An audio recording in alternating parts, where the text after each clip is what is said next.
बिस्मिल्लाहिर्रहमानिर्रहीम। अस्सलाम वालेकुम। अस्सलाम वालेकुम। ईद मुबारक।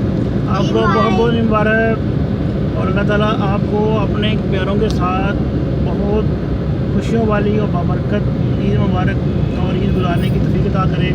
आमीन आमीन। हम जनाब अब जा रहे हैं वालिदैन को मिलने। तो मेरे ससुराल लेकर मैं उनको वालिदैन समझता हूँ, मेरे वालिदैन की जगह पे या वालिदैन की तरह इज़्ज़त करता हूँ। तो ईद को जो मैंने अपना हिस्सा जो था वो ईदी सेंटर पे जमा करा दिया था। एक तो ये होती है कि वो प्रॉपर तरीके से इस्तेमाल हो जाता है, ये पूरा यकीन होता है कि वो ईदी वाले जो हैं वो बच्चों पे या जो डिज़र्विंग है उनके ऊपर ही खर्च करेंगे। दूसरी बात ये कि वो बेगम जुंजला जाती हैं, वो इतना गोश्त और वो बकरे के दीगर जो लवाजमात होते हैं उनको संभालते हुए तो वो कहती होती हैं कि ये बेहतर है कि हम ऐसा काम करेंगे जिससे बेनिफिट ज़्यादा हो। तो मैं फिर पहले तो यहाँ पे लाहौर में ही एक दो जगह करवा दिया करता था, लेकिन अब फाइनली मैंने यही डिसाइड किया कि ईदी वालों को दे दिया जाए। वहाँ वो सही रास्ते पे सही जगह पे नज़रमी लोगों में वो पैसे लगा देते हैं। तो अल्हम्दुलिल्लाह ये इत्मीनान है कि वो अच्छी जगह पे ईद कुर्बान का जो हिस्सा है वो लग गया है। तो अभी घर से निकले हैं सब्ज़ाजार से, तो बहुत ज़्यादा जो है ना वो गंदगी नज़र आई है। सुन्नत इब्राहिमी है जो एक हमारे लिए बायस से फ़ख्र भी है और बाबरकत भी है, लेकिन हम जो सफाई है वो भी एक निस्फ़ ईमान है। सफाई की निस्बत कुर्बानी की जो है वो अहमियत सफाई की ज़्यादा है। कुर्बानी की शायद इतनी अहमियत ना हो जितनी सफाई की है। ये फ़र्ज़ भी है और निस्फ़ ईमान आधा ईमान भी है, ये सफाई है। तो लोग जो है वो लाखों रुपए कुर्बानी पे लगा देते हैं और 50 पे इकट्ठे होकर 50 रुपए नहीं लगाते कि हम जो इलाके का जो कूड़ा जमा करने वाला है वो इसको अहमियत दे इस दिन को, और वो जितनी जल्दी हो सके इन आलाइशों को, ये जो कुर्बानी की बाकियात होती हैं इनको इकट्ठा करके डिस्पोज ऑफ कर दें। गवर्नमेंट के जो ट्रक्स हैं या जो डंपिंग ट्रक हैं वो लिमिटेड हैं, इतने ज़्यादा नहीं है और हर इलाके में उन्होंने कवर करना है।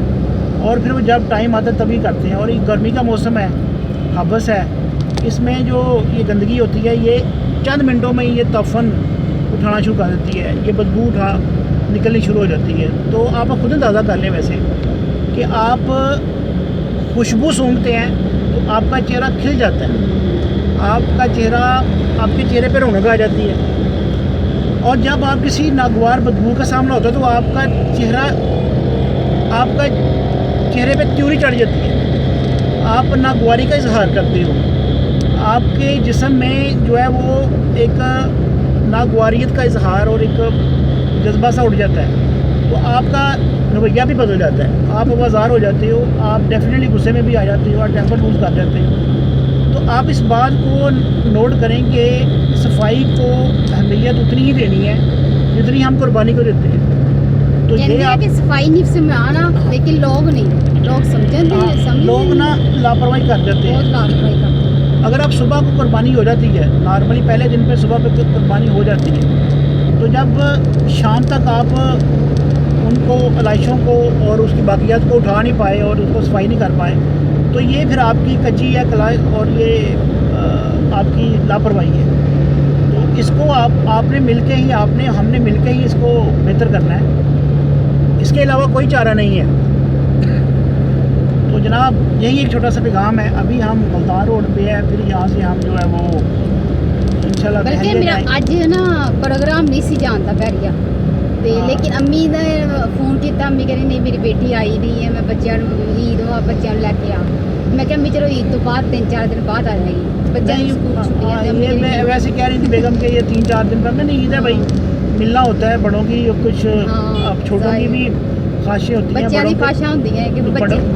तो बड़ों की भी होती हैं कि हमने अपने बच्चों को मिलना है। तो फिर वो जो है उनके नानी नाना इनके जो वालिदैन हैं वो बड़ा प्यार करते हैं, तो मैंने कभी नहीं चलते हैं। नहीं अम्मी कह रही थी पानी काफ़ी खड़ा है, सड़कों पे पानी खड़ा है जगह जगह, बारिश का वो भी निकास नहीं हुआ। ऊपर से फिर ये कुर्बानी की जो बाकियात हैं ये इन्होंने वो इनको ब्लॉक किया है सीवरेज को, तो कोई तसल्ली बख्श लाहौर का ये अभी देख लें कि इधर अभी वैसे आपकी नज़र नहीं जाएगी, यहाँ जहाँ गुजर रही है अभी भी आधी आधी गाड़ी डूब रही है और बारिश सुबह हुई थी और यहाँ पे भी पानी जो है वो काफ़ी खड़ा है यहाँ पे, तो कोई तसल्ली बख्श जो है ना वो लाहौर के हालात नहीं है। अब जनाब आपसे कोई साफ सुथरा नहीं रहा। हाँ, ये जिम्मेदारी शहरियों की कि हमने अपने शहर को खुद साफ सुथरा बनाना है, ये कोई और नहीं करेगा, इसको हमने ही साफ सुथरा बनाना है। पढ़े लिखे लोग ਜਿਹੜੇ ਨਾ ਉਹ ਨਹੀਂ ਸਮਝਦੇ ਨਹੀਂ ਸਮਝਦੇ ਅਸੀਂ ਇਹਨਾਂ ਲਾਹੌਰ ਨੂੰ ਅਸੀਂ ਬਿਹਤਰ ਬਣਾਈਏ ਸਾਫ ਸੁਥਰਾ ਆਪਣੇ ਵਾਸਤੇ ਨਹੀਂ ਆਉਣ ਵਾਲੀ ਨਸਲਾਂ ਵਾਸਤੇ, लेकिन नहीं लोग नहीं समझते। तो ये आपसे यहाँ और आशा बात करेंगे। आशा ने मुझे मैंने फिर आज सुबह जल्दी जल्दी मैं दूसरी मेहंदी लाई है माशाल्लाह, मैंने अपनी रात को लगाई। अब आशा और यान चलो ईद मुबारक। ईद मुबारक। चलो बात हम लोग आपको एक बात बताएं, जब हम लोग कुछ खेलते हैं ना, मतलब कि हम खेलते हैं ना तो थोड़ा सा बिखर जाता है ना सामान, तो हम लोग उठा देते हैं और बाकी भी सफाई कर देते हैं। तो हमें लगता है कि ये सफाई बहुत अच्छी बात है और हम सफाई घर की रखते हैं। मम्मा को भी इतनी तंगी नहीं होती, नहीं पापा को, हम लोग खुद भी आज सफाई कर देते हैं ना, मम्मा पापा का हाथ बता देते हैं। बहुत हम लोग बातें भी बीच में करते हैं। तो हम लोगों ने कल ही पूरे घर के बहुत सफाई की। हाँ, और हम लोगों को बहुत मज़ा आया। मम्मा ने भी नशाबरस दी। तो उसके बाद हमने क्या खेला, बॉल। हाँ, बहुत मज़ा आया बॉल्स, हमने पेपर बॉल्स बनाए और फिर हम लोगों ने एक बास्केट ली, उसमें ना हम लोग तरह से फेंकी और मैं जीती थी वैसे ईद के बाद। हाँ, कपड़े हाँ, ये हम लोगों ने कपड़े लिए थे बाजार जाकर। ये चुल्ली थी, ये एक आया ने वॉच भी ली और हमारे साथ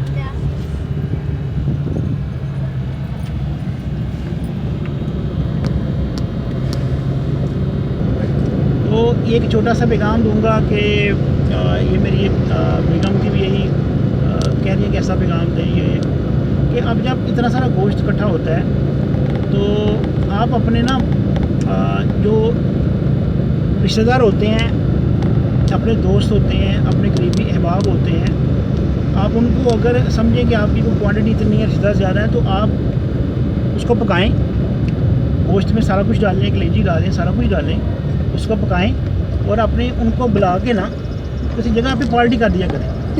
ये आपका जो है ना, आप लोगों आपके मिलने वालों करीबी लोगों में और आपके रिश्तेदारों में आपका दिल में एहतराम बढ़ जाएगा, आपसे वो प्यार करने लग जाएंगे। ये जो गेट टुगेदर है ये अल्लाह के नबी के दौर में भी थी। अल्लाह के नबी भी वसल्लम ऐसी तरह ये करीब बकरी का कोई गोश्त होता था तो ऐसे इकट्ठा कर लेते थे और मिलके सारे जो आपके दोस्त अहबाब थे तो उसको एंजॉय करते थे, सेलिब्रेट करते थे और ये बाइस बरकत है। तो आप अगर वैसे देखेंगे, बांटेंगे आप तो किसी को पाइया आ रहा है, किसी को आधा किलो आ रहा है, किसी को 1.5 पाइया आ रहा है, किलो आ रहा है, तो उससे ज़्यादा बेहतर ये है कि आप एक छोटी सी पार्टी करें और उस पार्टी में आप गोश्त जो है पकाएं। ज़ाहिर है उसका कोई ग्रेवी होगी, वो पकेगा, तो आप उनको मिल बैठ के तो उनको खिला दें। अब बांटने से भी एक जान छूट जाएगी, बांटने की कोफ्त भी नहीं करनी पड़ेगी और लोग भी आपके पास जो करीबी हैं वो आ जाएंगे। गोश्त वैसे भी करीबी में बांटा ज़्यादा दूर शहरों में जाता ही नहीं है, गर्मी में ख़राब हो जाता है। ये बड़ा नाजुक सा ये आइटम है, ये इसको सेव करना बड़ा मुश्किल होता है। तो अगर आप इस तरह से करें ना तो आपकी गेट टुगेदर हो जाए, आपके जो रिश्तेदार दोस्त हैं आपसे जो टाइमली मिलना होता है वो मिल भी लें और एक किस्म की गपशप भी हो जाए और सबसे बढ़कर उनके लिए, उनके दिल में आपके लिए एक एहतराम, एक मोहब्बत पैदा हो जाए। तो ईद मनाएं जनाब, अपने प्यारों के साथ ईद मनाएं और इसको खूब सेलिब्रेट करें, साफ सुथरी मनाएं, ठीक है। अपनी रंजिशें, अपनी कदूरतें दूर करें। अल्लाह ताला आपको ऐसी हज़ारों और ईदें मनाने की तौफीक अता फरमाए और तौफीक दे कि आप बढ़ चढ़ के इस सुन्नत इब्राहिमी में हिस्सा बांटें और सफाई का भी ख्याल रखें और ये हमारे लिए, हमारे माशरे के लिए बाइस बरकत। इजाज़त दीजिए, किसी और वीडियो के साथ हाजिर होंगे। अल्लाह हाफिज़। अल्लाह हाफिज़।